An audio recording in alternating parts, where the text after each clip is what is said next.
देश के किसान रामलीला मैदान में बैठे हुए हैं, देश के युवा प्रदर्शन कर रहे हैं, जनता महंगाई से परेशान है। इन सब चीजों से राहत दिलाने के लिए इंडिया गठबंधन बना है और हम लोग उस गठबंधन के तहत चुनाव लड़ रहे हैं। दिल्ली में ही आप देखिए, दिल्ली से 7 सांसद भारतीय जनता पार्टी के थे, इस बार भी 2014 में भी, लेकिन जब भी दिल्ली की बात आई वो 7 सांसद गायब हो गए, मुंह बंद करके बैठ गए। तो ये दिल्ली की जनता ने देखा।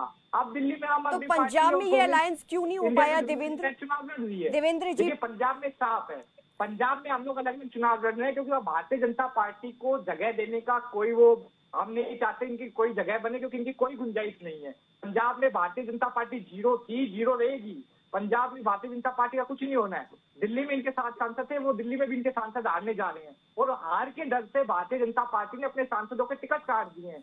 जिस तरीके से अगर इतने अच्छे सांसद थे तो 10 साल काम करने के बाद इनको अपने 6 सांसदों के टिकट काटने पड़ते हैं।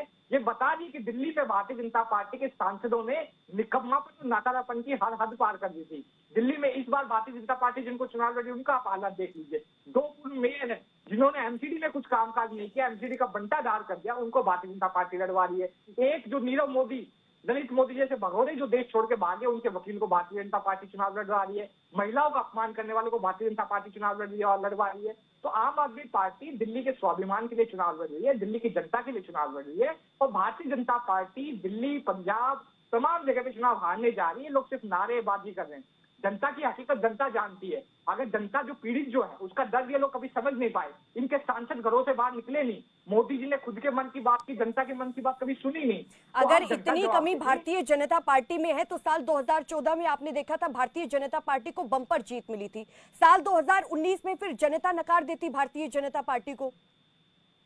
देखिए, अगर यही सब चीजें देखेंगे तो एक समय कांग्रेस का एक छत्र राज रहा इस देश के ऊपर। इसका मतलब ये नहीं हो जाता है कि जीत गए तो आप जो है सर्वे सर्वा हो गए। 38% लोगों ने वोट दिया तो देश के 62% लोगों ने इनको खिलाफ भी जो वोट दिए थे।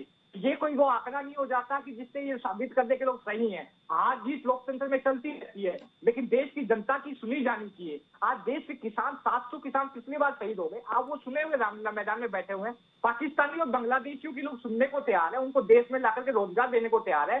देश के युवाओं को अग्निवीर के तहत उनका रोजगार छीन रहे हैं। लाखों पद खाली पर उनको भरना नहीं चाहते हैं। दिल्ली में 72 लाख राशन कार्ड है। हम कह रहे हैं नए राशन कार्ड बनाने, कह रहे हैं इजाजत नहीं देंगे उस चीज के लिए, लेकिन बांग्लादेश को जो है पाकिस्तानियों को इजाजत दे देंगे लोग। तो ये लोग जो हैं देश विरोधी ताकतें हैं। भारतीय जनता पार्टी ने इस देश की जनता को नकार दिया है, देश की जनता को पीछे छोड़ दिया है। इनको आज अपने देश से ज्यादा पाकिस्तान और बांग्लादेश की चिंता है, वहां के लोगों की चिंता है, अपने लोगों की तो इनको चिंता नहीं है। तो देश की जनता भारतीय जनता पार्टी को सबक सिखा देगी।